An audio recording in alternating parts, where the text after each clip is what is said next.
Sir oldest and basic form of theatre जिन्हों असी कहने हैं रामलीला, कभी मौका मिला बलकार जी रामलीला में पार्टिसिपेट करने का, कोई रोल करने का? वाह, रामलीला दरअसल हमारा फोक थिएटर का हिस्सा है। बिल्कुल सर। तो ये सब तो पुरातन है जी। और ऑलमोस्ट 16th सेंचुरी से चलता आ रहा है। बिल्कुल बिल्कुल। और पंजाब ਦੇ ਵਿੱਚ ਇਹਦਾ ਬੜਾ ਚੱਲਣ ਰਿਹਾ। ਜਿਵੇਂ ਹੁਣ ਦੇਖੋ ਰਾਮਲੀਲਾ ਦੀ ਜਿਹੜੀ ਆਰਤੀ ਹੈ जी ਹਰੀ ਓਮ ਜੈ ਜਗਦੀਸ਼ ਹਰੇ, जी ਇਹਦੇ ਹਾਲਾਂਕਿ ਲੋਕਾਂ ਨੂੰ ਲੱਗਦਾ ਵੀ ਸ਼ਾਇਦ ਪਤਾ ਨਹੀਂ ਇਹ ਇੰਡੀਆ ਚੋਂ ਬਨਾਰਸ ਜਾਂ ਕਿਸੇ ਉਧਰੋਂ ਕਿਸੇ ਨੇ ਲਿਖੀ ਹੋਣੀ। ਨਹੀਂ, ਪੰਜਾਬ ਉਹ ਸਾਡੇ ਪੰਜਾਬ ਦੇ ਫਗਵਾੜੇ ਤੋਂ ਨੇ, ਜੀ। ਸ਼ਰਧਾ ਰਾਮ ਫਲੋਰੀ, ਬਿਲਕੁਲ। ਉਹਨਾਂ ਨੇ ਲਿਖੀ है। जी तो ये बड़ी पॉपुलर रही रामलीला। और मुझे भी क्योंकि जो शुरुआत मैंने भी रामलीला से ही की थी, तो हमने तब छोटे होते थे बच्चे और फिर उससे बड़े हुए तो चंडीगढ़ में कई जगह पे वो रामलीला हुआ करती थी। बलकार जी एक सेकंड, मैं अपने दर्शकों को ये बताना चाहता हूं कि रामलीला से निकलकर इंटरनेशनल लेवल तक अपने कल्चर को लेके जाने वाले बलकार जी रामलीला में भी बड़ी एक्टिवली इन्होंने रोल किए हैं। जरा इस एक पर्टिकुलर पार्ट को तवज्जो देकर जरूर सुनिएगा। मुझे इत्तेफाक हुआ रामलीला में, रादर हमारे ज़माने में क्या था कि बहुत श्रद्धा हुआ करती थी कलाकारों के प्रति जो रामलीला किया करते थे। तो वो 9-10 दिन जब नराते चलते थे तो बाकायदा नीचे ही सोया करते थे और खाना वाना भी वैसे ही सात्विक भोजन बनता जी। और दूसरा था कि लोगों में बड़ी श्रद्धा होती थी। तो वो जो किरदार जो श्री राम जी का रोल करते थे या सीता माता का जो रोल करते थे कैरेक्टर्स, तो उन लोगों को बाकायदा घर में चरण होते थे और बहुत वो शुभ समझा जाता था। तो उस दौर में मुझे भी रामलीला में कुछ एक किरदार निभाने का मौका मिला। तो मेरे फेवरेट जो रहे, वैसे तो मैंने कई किरदार किए, यानी आप कहेंगे तो मैंने एक आम राक्षस से लेकर एक आम वानर से लेकर हर तरह के किरदार किए, लेकिन जो मुझे ज़्यादा अच्छे लगते रहे, एक श्रवण कुमार का किरदार था। वो अपने माता पिता का लिए बहुत श्रद्धा रखते थे, एक वो किरदार। और एक जो मेघनाथ जी जिसने इंद्र को इंद्रजीत इंद्र को विजय किया, वो शिकस्त दी उसको। तो वो किरदार, और बीच में कभी कभी मुझे रावण का और दशरथ का रोल भी करने का इत्तेफाक हुआ। सर कमाल की बात है, आप श्रवण से शुरू होकर दशरथ और रावण, जिसने खुद ये किरदार शायद मेरे पैदा होने से पहले निभाए होंगे या मैं बहुत बाल अवस्था में रहा हूँगा, उन्होंने मेरे किरदार की तारीफ़ की, उसके लिए मैं इनका बहुत बहुत धन्यवाद करता हूँ और ख़ुद को सौभाग्यशाली मानता हूँ। सर श्रवण की कोई 2 लाइनें प्लीज़। श्रवण जी अपने माता पिता को लेकर जब वो उसमें लंगी में ले जाते हैं और उनको प्यास लगती है, वो वहाँ जल लेने के लिए, हाँ जल लेने के जाता है, तो उसका मामा दशरथ जब वो शिकार शब्द भेदी बाण मारते हैं, वो तो जब उसके लगता है तो उसको नहीं पता कि किसने मारा है। जी जी, जी। तो वो विरलाप करता है। तो वो तब हमारे कुछ थोड़े से रिदम उसमें गा कर वो चलता है पोर्शन थोड़ा सा, तो मैं वो याद करने की कोशिश करता हूँ। ए जालिम तेरा क्या बिगाड़ा, तीर सीने में तूने क्यों मारा, माता पिता। तो ये मुझे थोड़ा सा याद रह गया। सर मेरा फेवरेट रोल, हालांकि मैंने काफ़ी साल लगातार राम जी का रोल किया, पर शुरू से मेरा जो मेरे दिल के करीब रहा है वो रावण का रोल रहा है। कोई एक डायलॉग अगर आप रावण का बोलेंगे तो मेरी भी हिम्मत जागेगी, फिर मैं भी कुछ दर्शकों के साथ अपनी 2 लाइनें रावण के रोल में शेयर करूंगा। रावण का जब हम किरदार करते थे तो उसमें एक डायलॉग, एक मुकाबला ऐसा था कि वो मैं आज भी जब किसी को हम काम देते भैया तुम ये काम करके ले आओ, तो वो कर नहीं पाता तो फिर हम उसको खुद करके दिखा देते थे, जो अगर आता होता तो फिर हम वो आप मुहारे जिसे पंजाबी में कहते हैं कि वो मुकालमा, वो डायलॉग निकल जाता है, तो वो मैं आपको वो बोल देता हूँ।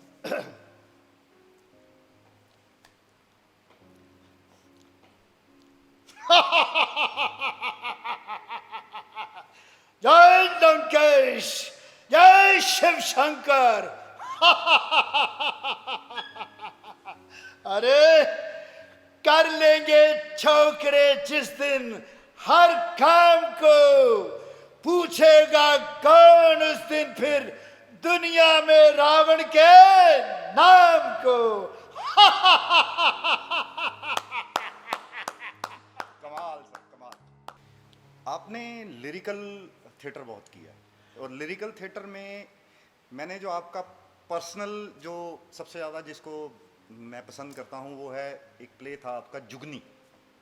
अच्छा सर उसके बारे में हमारे दर्शकों को थोड़ा सा बताइए। देखिए, जुगनी के लिए मैं जो क्रेडिट देना चाहता हूँ वो लखनऊ के बहुत अच्छे कथक के नृत्यांगना हैं, एक्सपोनेंट हैं, बाहर भी विदेशों में भी उन्होंने बहुत शो किए हैं नृत्य के, मंजरी चतुर्वेदी जी।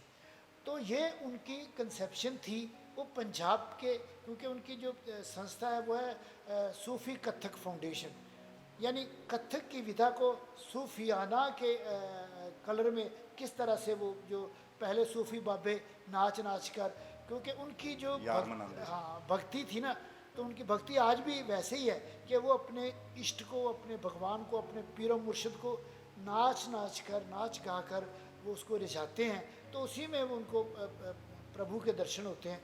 तो उस विषय पे वो पंजाब के ऊपर, क्योंकि पंजाब में सूफ़ी फ़कीर बहुत हुए, बाबा बुल्ले शाह, बाबा फरीद, सुल्तान बाहू, हाशिम, तो इन सब की जो रचनाएं हैं तो उन पे मगबी, उन पे आधारित उन्होंने एक बहुत अच्छा ये प्रोडक्शन तैयार की थी जुगनी। तो उसमें उन्होंने जुगनी का सफ़र शुरू से लेकर अब तक लेटेस्ट मॉडर्न एज में वो पंजाबियत और जो पंजाबी एथोस हैं, लोक स्वभाव हैं यहाँ के, तो उनको लेकर के पंजाबी लोग शुरू से मेहनती रहे हैं, किसी भी क्षेत्र में रहे हों, तो वो कैसे अब विदेशों में भी चले गए हैं और विदेशों में भी नाम अच्छा बना रहे हैं अपने मुल्क का, हमारे भारत का। तो उस विषय को लेकर उन्होंने वो बनाई थी। तो उसमें क्योंकि वो डांसेस भी थे, लिरिक्स भी थे, वो सारा कुछ, और मुझे थोड़ा सा अभ्यास पहले का था क्योंकि मैंने कुछ बैले पैरा पंजाबी में पहले किए भी हैं, करवाए भी, खिलवाए भी, जैसे हीरा जा, सोहनी महिवाल, सस्सी पुन्नू, मिर्ज़ा साहिबा वगैरह वगैरह। तो उनका मुझे थोड़ा तजर्बा था, तो कुछ क्योंकि थोड़ा बहुत कथक मैंने भी सीख रखा था, तो उनको लगा कि जो ये मेरी जो बात है वो इजीली समझ पाएंगे और आगे कन्वे कर पाएंगे। तो उन्होंने फिर हमें जुगनी में लिया, दिल्ली इसकी रिहर्सलें हुई, तो ये इसके शोज मुंबई में, जयपुर, लखनऊ, कई जगह भारत में, और एक शो चंडीगढ़ में ख़ास तौर पे हुआ। बाहर हमारे जो शो थे उसकी जो नरेशन होती थी, जो स्टोरी पार्ट होता था, वो हम हिंदी में करते थे, और यहाँ पर चंडीगढ़ में क्योंकि पंजाब का इलाका, तो फिर हमने अपनी भाषा में पंजाबी च खुल के की थी, तो लोगों को ज़्यादा चंगी लगी, शायद ज्योति को भी शायद इसीलिए ज़्यादा पसंद आई वो। कहते हैं सिहाई की फितरत भी देखो खुद बिखरती है तो दाग छोड़ती है, अगर कोई और बिखेरे तो अल्फाज छोड़ती है। बलकार जी एक बहुत अच्छे राइटर भी हैं सर, कोई 4-5 लाइना साढ़े दर्शकों वास्ते तुहाड़ियां, खास करके माँ बोली पंजाबी च लिखियां हुई। अब अचानक इतना याद नहीं है, उम्र का भी तकाजा, पर मैं कोशिश करूँगा कि बात कही है मेरे बेटे ने तो मैं इसकी बात नहीं टाल सकता। एक गज़ल के एक तो शेर अगर मुझे याद रह गए तो मैं आपके साथ शेयर कर रहा हूँ कि ज्यों ज्यों भी ज़माने ने इस दिल ते गमा दा भार पाया है, ज्यों ज्यों भी ज़माने ने इस दिल ते गमा दा भार पाया है, त्यों त्यों ही मेरी शख्सियत च होर भी निखार आया है। वाह, त्यों त्यों ही मेरी शख्सियत 'ਚ ਹੋਰ ਵੀ ਨਿਖਾਰ ਆਇਆ ਹੈ। ਤੇਰੀ ਮੁਹੱਬਤ ਦੀ ਕੈਸੀ ਉਲਟੀ ਤਾਸੀਰ ਵੇਖੀਏ ਕਿ ਤੇਰੇ ਗਮ ਨੇ ਹਸਾਇਆ ਹੈ ਤੇ ਤੇਰੀ खुशी ਖੁਸ਼ੀ ने ਨੇ रवाया ਰਵਾਇਆ ਹੈ। वाह। ਔਰ ਮਹਿਰਮ ਨੂੰ ਮਿਲ ਕੇ ਤਾਂ ਕਹਿੰਦੇ ਦਿਲ ਨੂੰ ਸਕੂਨ ਮਿਲਦਾ ਹੈ, ਪਰ ਤੇਰੀ ਬੇਚੈਨੀ ਨੇ ਤੇਰੀ ਮਿਲਣੀ ਨੇ ਮੇਰੀ ਬੇਚੈਨੀ ਨੂੰ ਵਧਾਇਆ ਹੈ। ਤੌਬਾ ਕਰ ਲਵਾਂ ਪੀਣ ਤੋਂ ਕਿਸ ਤਰ੍ਹਾਂ ਮੈਂ ਸਾਕੀ, ਤੂੰ ਹੀ ਦੱਸ ਅਜੇ ਤਾਂ ਪਿਆਸ ਵੀ ਨਹੀਂ ਮਿਟੀ, ਹਾਲੇ ਤਾਂ ਦਿਲ ਤਿਰਹਾਇਆ ਹੈ। ਔਰ ਕੁਛ ਇਸ ਅੰਦਾਜ਼ 'ਚ ਮਿਲਦੇ ਨੇ ਲੋਕ ਆਪਣਤ ਤੇ ਬੇਗਾਨਗੀ ਦੇ ਨਾਲ, ਕੁਛ ਇਸ ਤਰ੍ਹਾਂ ਅੰਦਾਜ਼ ਨਾਲ ਮਿਲਦੇ ਨੇ ਲੋਕ ਆਪਣਤ ਤੇ ਬੇਗਾਨਗੀ ਦੇ ਨਾਲ ਕਿ ਸਿੱਧੂ ਨੂੰ ਲੱਗਦਾ ਹੈ ਕਿ ਬੇਗਾਨਾ ਆਪਣਾ ਹੈ ਤੇ ਆਪਣਾ ਪਰਾਇਆ ਹੈ। क्या बात। ਬੇਗਾਨਾ ਆਪਣਾ ਹੈ ਤੇ ਆਪਣਾ ਪਰਾਇਆ ਹੈ। बलकार जी, आपका सफ़र तय करने के लिए, आपके सफ़र को पूरा करने के लिए हमारा शायद ये एपिसोड बड़ा छोटा पड़ेगा। एक आखिरी क्वेश्चन मैं आपसे इस एपिसोड का पूछूंगा कि टैगोर थिएटर, जहाँ से आपने अपने अभिनय की शुरुआत की और एक स्टेज पर आके आप उसी थिएटर के डायरेक्टर अपॉइंट हुए, सर वो जो दिन था वो आपके लिए कैसा था, जिस दिन आपको ये पता लगा कि आपको एज अ डायरेक्टर अपॉइंटमेंट मिल रही है? हाँ, मैंने अप्लाई किया था तो अपने तजर्बे को लेकर, क्योंकि मेरे पास प्रशासनिक तजर्बा भी था, बतौर असिस्टेंट डायरेक्टर मैं भाषा विभाग से सेवानिवृत्त था, और थिएटर में, नृत्य में, एक्टिंग में तो मैंने चलो भगवान की कृपा से देश विदेश काफ़ी घूमे, तो उन्होंने चलो उसमें मुझे यूटी वालों ने सिलेक्ट कर लिया, ऑफिसर्स ने, तो अपॉइंटमेंट लेटर आ गया। पर मैं ये बात मानता हूँ कि साहिब हाथ वड्याइयाँ, तो मैं तो कहता हूँ कि ये सब भगवान की रहमत होती है किसी किसी के पे। वो कहते हैं कि राज कराए तक कब न वड्याई, भीख मंगाए तक क्या कट जाई, तो ये सब उसके हाथ में है। तो मुझे बहुत अच्छा लगा जब मैं बतौर निर्देशक उसी थिएटर में बैठा जहाँ से मैंने अपने रंगमंच की, अपने नृत्य की शुरुआत की थी, लोक नृत्य की भी शुरुआत की थी। तो मुझे सबसे ये था कि मुझे ये भगवान ने एक मौका दिया है कि मैं अपने कलाकार भाई बहनों का किस तरह से उनकी सेवा कर सकूं, उनको दिल को थोड़े बहुत ही सुकून, थोड़ी सी खुशी कैसे दे पाऊं। और उसकी वजह से मुझे एडमिनिस्ट्रेशन के साथ, कई बार एडमिनिस्ट्रेशन वालों के साथ वो उलझना भी बड़ा 36 का आंकड़ा भी रहता था, लेकिन लेकिन मुझे बहुत ये अपने आप पे वो रहा है कि मैं 10,000 जो एमेच्योर थिएटर के लिए फीस थी टैगोर थिएटर की, उससे बढ़ने नहीं दी अपने कार्यकाल में। और रिहर्सल हॉल सारे फ्री ऑफ कॉस्ट सबके लिए उपलब्ध करवाए, सभी थिएटर वालों के लिए, और 2 घंटे के लिए 3 घंटे पर डे, और 20 दिन के लिए 30 दिन मैक्सिमम, कई बार 2-2 महीने के लिए भी, जैसे जैसे उनकी उपलब्धता और नीड होती थी। और कलाकारों की जितनी मैं सेवा कर पाया, वो बाहर बेचारे धूप में टिकटें बेचा करते तो उनके लिए एक टिकट विंडो यहाँ पे बनवाई एडमिनिस्ट्रेशन को बोलकर।